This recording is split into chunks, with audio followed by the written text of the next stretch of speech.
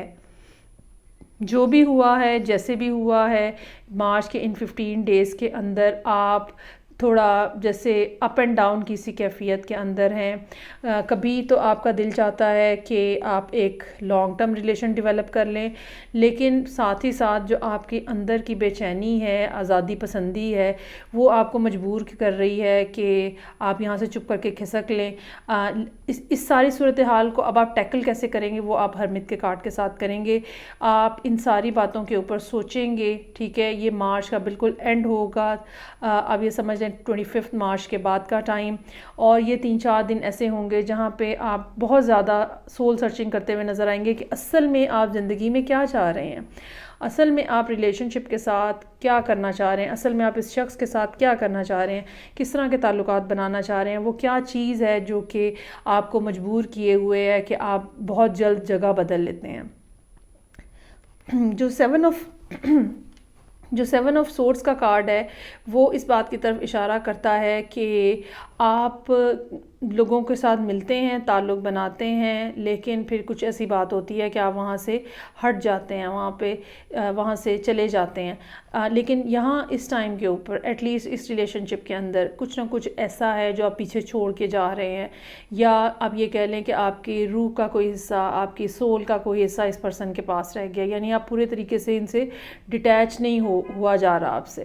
اور یہ ایک بڑا چھوٹا سا سمجھ لیں کہ ٹائم پیریڈ ہو سکتا ہے جس میں آپ بیک اینڈ فورتھ ہو رہے ہیں، آگے پیچھے ہو رہے ہیں، چھوڑ کے جانے کی کوشش کر رہے ہیں.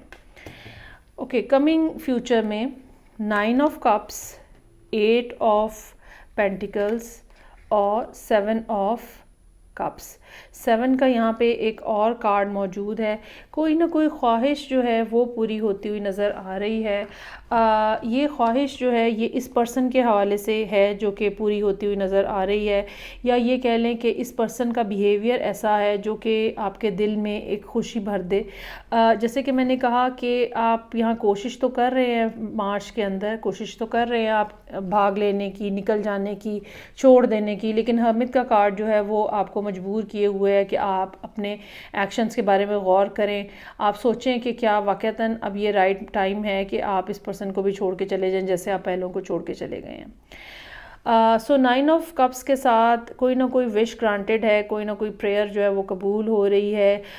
یہ بھی ہو سکتا ہے کہ اس کے بعد آپ اس بات کی طرف آمادہ ہو جائیں، یا آپ کا مائنڈ سیٹ جو ہے وہ اس لحاظ سے چینج ہو کہ آپ اس ریلیشن شپ کے اوپر کام کرنے کو تیار ہو جائیں، اس ریلیشن شپ کے لیے کام کرنے کو تیار ہو جائیں، اور اس ریلیشن شپ پہ کام کرنے کے لیے تیار ہو جائیں. حالانکہ یہاں پہ کافی ساری آپشنز جو ہیں وہ نظر آ رہی ہیں، کافی ساری اپرچونیٹیز جو ہیں وہ نظر آ رہی ہیں جو کہ آپ کے لیے موجود ہیں. یہ ضرور ہے کہ چاہے آپ ڈیسائیڈ یہ کر لیں گے کہ بھی آپ کو یہیں رکنا ہے، اور نظر یہی آ رہا ہے لانگ ٹرم میں کہ آپ اتنے آرام سے یہاں سے نہیں جا پائیں گے، یہ پرسن جو ہے اتنے آرام سے آپ کو نہیں جانے دے گا. لیکن بہرحال آپ کی اپنی ذات کے اندر جو ہے وہ کچھ نہ کچھ کنفیوژنز، کچھ نہ کچھ ایسی الجھنیں ہیں جن کو سارٹ آؤٹ کرنے کی ضرورت ہے، جن کے اوپر آپ کو کام کرنے کی ضرورت ہے. اب اگر ہم انہی کارڈز کو کریئر کے حوالے سے دیکھیں تو جیسے کہ میں نے کہا کہ ایس آف سورڈ، 6 آف وانڈز اور ویل آف فارچون، کہیں نہ کہیں کچھ نہ کچھ ایسی شروعات، کچھ نہ کچھ ایسی بات، کچھ نہ کچھ ایسی نیوز، انفارمیشن ہو سکتی ہے جو کہ آپ کے لیے ایک سکسیس لانے کا باعث بنی ہو، اور آپ جو ہے وہ بہت ہی سکسیسفل سے انداز میں آگے بڑھتے ہوئے نظر آ رہے ہیں. اور یہ ٹائم جو ہے یہ بہت کوئی پرانا نہیں ہے. ویل آف فارچون جو ہے وہ اس بات کی طرف اشارہ کر رہا ہے کہ زندگی میں سب کچھ کانسٹنٹ نہیں ہے، صرف ایک چینج ہے جو کہ کانسٹنٹ ہے، اور چیزیں جو ہے وہ بہرحال بدلتی رہتی ہیں. اب ان 15 ڈیز کے اندر میجیشن، 7 آف سورڈز اور ہرمت کا کارڈ جو ہے وہ اس بات کی طرف اشارہ کر رہا ہے کہ کچھ نہ کچھ آپ نے ایسا پلان کیا ہے، کچھ نہ کچھ آپ نے ایسا بنایا ہے، کچھ نہ کچھ آپ نے ایسا مینیفیسٹ کیا ہے جو کہ بڑا وردی ہو سکتا ہے، ویلیوبل ہو سکتا ہے. لیکن اس بارے میں آپ کو محتاط رہنے کی ضرورت ہے کہ آپ کا آئیڈیا، آپ کا جو پیپر ورک ہے، یا آپ نے جو فیزیبلٹی بنائی ہے، یا آپ نے جو پورا لے آؤٹ بنایا ہے، وہ کوئی چوری نہ کر لے. ٹھیک ہے، آپ کے آئیڈیاز کوئی چوری نہ کر لے، آپ کا خیال کوئی چوری نہ کر لے، اور اس طرح آپ کی لائف کے اندر اس طرح کی صورتحال نظر آ رہی ہے جہاں پہ آپ کا ڈیٹا جو ہے وہ کچھ نہ کچھ لیک ہو رہا ہے، اور آپ کو خود بھی اس بات کا احساس ہے کہ لوگ آپ کے آئیڈیاز کو لے کے اور اس کا فائدہ اٹھا رہے ہیں۔ یہاں پہ حامد جو ہے وہ آپ کو اس بات کی طرف اشارہ کرتا ہے کہ آپ کو اس بارے میں سوچنے کی ضرورت ہے کہ وہ کیا میجرز ہیں جو کہ آپ کو لینے چاہیے ورک پلیس کے اوپر، اور کس طرح سے چیزوں کو پروٹیکٹ کرنا چاہیے، کن لوگوں کے ساتھ چیزوں کو شیئر کرنا چاہیے، کن لوگوں کے ساتھ چیزوں کے بارے میں بات نہیں کرنی چاہیے، کون ہر دفعہ جو ہے وہ آپ کو دھوکہ دے جاتا ہے، یا کہیں نہ کہیں کسی نہ کسی کی پرسنالٹی کے اوپر اگر کوئی کوشچن مارک ہے، ان کی لائلٹی کے اوپر اگر کوئی کوشچن مارک ہے، تو یہ ساری باتیں جو ہیں یہ حامد جو ہے یہ آپ کو اس بات کا موقع دے گا کہ آپ ان سب باتوں کے اوپر سوچ بچار کریں، نہ صرف سوچ بچار کریں بلکہ یہ آپ کو وے آؤٹ بھی دکھائے گا، یہ آپ کو راستہ بھی بتائے گا کہ کیسے آگے بڑھا جائے۔ اس کے بعد 9 آف کپس، 8 آف پینٹیکلز اور 7 آف کپس کا کارڈ موجود ہے۔ اچھا، یہ یہاں پہ second half of the year جو ہے وہ اس لحاظ سے آپ کے لیے بہت فائدہ مند ثابت ہو سکتا ہے، جہاں پہ نہ صرف آپ کی مثلاً اگر آپ کی پروموشن ڈیو تھی وہ ہو سکے گی، اگر آپ کو فائنینشیل کوئی بونس ملنا چاہیے، ٹھیک ہے، وہ ملنے کا امکان ہے، کوئی نہ کوئی ایسی بات، کوئی نہ کوئی ایسی چیز جو ہے وہ آپ کو ملتی ہوئی نظر آ رہی ہے جو کہ آپ کا رائٹ بنتا تھا اور آپ جس کو ڈیزرو کرتے تھے۔ لیکن اس کے ساتھ ہی ساتھ کام بھی بڑھتا ہوا نظر آ رہا ہے، لیکن الٹیمیٹلی کام کے ساتھ فنانسز بھی بہتر ہوتے ہوئے نظر آ رہے ہیں۔ اوور آل ایک مصروفیت کا ٹائم جو ہے وہ نظر آ رہا ہے۔ اگر آپ کسی ایسے کام کے ساتھ ایسوسیٹڈ ہیں، اگر آپ کا جو کام ہے وہ ایسا ہے جو کہ کریٹو ہے، تو second half of the year جو ہے وہ یقیناً ایسا ہوگا جو کہ آپ یہ سمجھ لیں کہ بہت زیادہ کریٹو جس کے اندر ایبلٹیز جو ہے وہ آپ کے کھل کے سامنے آئے گی۔ کچھ لوگوں کے لیے یہ جون کا بھی ٹائم پیریڈ ہو سکتا ہے، جون جولائی کا، اور کچھ لوگوں کے لیے یہ پھر لیٹر ایئر کا بھی ٹائم ہو سکتا ہے۔ لیکن بہرحال یہ صورتحال ایسی ہوگی کہ اگر تو آپ کا کام کریٹو ہے تو آپ کے پاس بہت سارے آئیڈیاز ہوں گے اور ملٹیپل چیزیں آپ کے ذہن میں آ رہی ہوں گی جن کے ساتھ آپ پلے کر سکتے ہیں۔ لیکن اگر آپ کا کام میتھمیٹکس کے حوالے سے ہے، ڈیٹا کے حوالے سے ہے، تو یقیناً آپ کو بہت زیادہ الرٹ ہو کے کام کرنے کی ضرورت ہے، کیونکہ کاموں کے اندر کنفیوژن آ سکتی ہے، کاموں کے اندر مسٹیکس ہو سکتی ہیں جو کہ پھر لانگر رن میں آپ کے لیے پریشانی کا باعث بنے گی۔ یہ تھی ریڈنگ جو کہ ایکویریس لوگوں کے لیے تھی، سن، مون اینڈ اسینڈنٹ۔ فیڈ بیک کا مجھے انتظار رہے گا، میں آپ سے نیکسٹ ریڈنگ کے ساتھ پھر ملوں گی۔ اپنا بہت زیادہ خیال رکھیے گا۔ خدا حافظ۔